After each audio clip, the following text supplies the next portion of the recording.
I know we both see this a lot with couples, but a couple comes in and there's some big thing that has been it's been a big sin, let's say.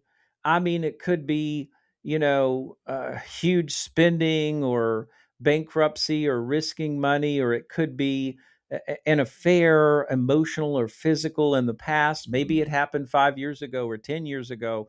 I've had couples come in, it was when they were dating, something like that happened, or when they were Mhm. engaged. How do you work with them on those big items that they just haven't been able to grieve and forgive, and sometimes even forgive themselves, right? Yeah. It could be, Yeah. let's say the husband had an affair 7 years ago and he still beats himself up, and maybe the whole dynamics of the marriage is still focused on, that lousy thing that he did. Yeah, that's exactly right. That when couples come in with some big thing, especially betrayal, I do just try to provide some psychoeducation of just, what affairs do and how each person has to walk through. And I say, look, we've got to travel three roads on this road of healing. Your own journey, the spouse's journey, and then the Mhm, journey together. And mhm. some of that's going to look very, very different because the spouse that's been betrayed, they have to work through forgiveness.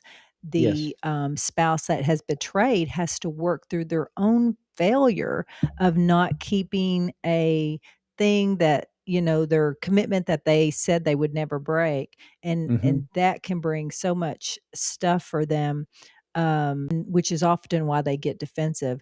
And then working through, like, what does this look like together? Because there usually is some big thing or some struggle they were having in their marriage before the betrayal.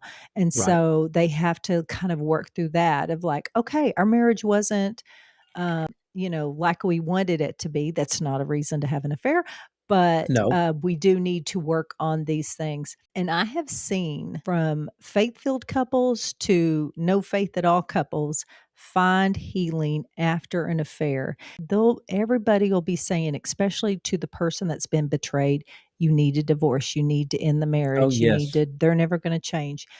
Mhm. And they are looking for one person to be like, yes, it can change. And Yes. the marriage look completely different. And it is like a miracle in the making to see that happen for couples, to like they walk through the depths of despair and just the effects of the betrayal on both sides. Like Mhm. both spouses have their own struggles in that, but to see the marriage renewed, that is powerful.